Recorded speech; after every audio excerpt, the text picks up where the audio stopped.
Hey guys, welcome to part 2 of my 9086 Williams Honda from Tamiya.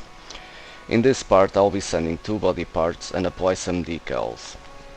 I'll show you some of the parts that I've been working on until now and talk a bit about my technique in getting the finish some of you guys ask me a lot about.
Okay, this is what I've been doing so far.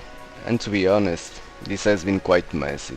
Just because I've changed my technique and instead of doing the model step by step, I decided to take some shortcuts and remove almost all the parts from their sprues that would need to be painted in the same color. Now, I have parts all over the place.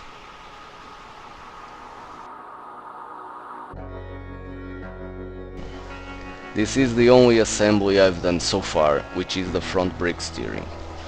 The main black color is X18 Tamiya enamel, painted with my airbrush. Then the brake disc was airbrushed with AK Interactive's Extreme Metal Gunmetal, which by the way are great paints and have a perfect metallized finish. I just added a little bit of Tamiya Smoke X19 just to make it a little bit darker. Then all the details were hand painted by using aluminium for the calipers, titanium silver for the center part and buff for the brake pads as instructed by the instruction sheet.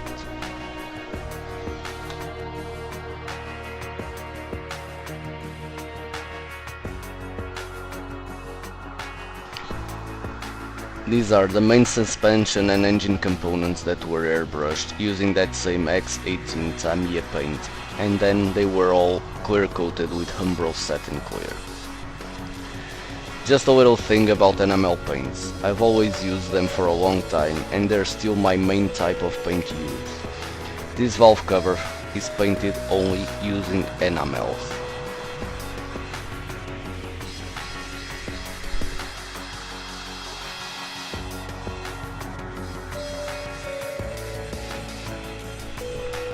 The whole chassis was painted with that same X18 enamel and it looks pretty smooth. And it took about an hour for me to handle it safely, so I still don't understand all the problems I've read about enamel so far.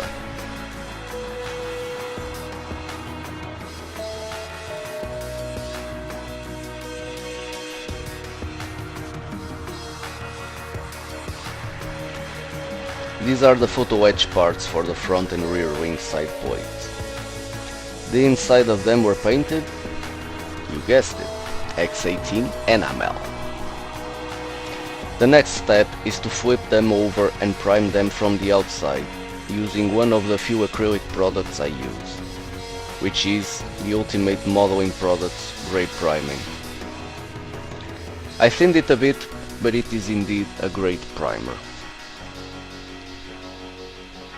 After that I'll airbrush the rear side plates with decanted Tamiya TS26, and for the front ones I'll use Gravity Colors Williams Racing Yellow. By the way, if you're in the automotive genre in modeling, you'll definitely need these paints, they're just awesome.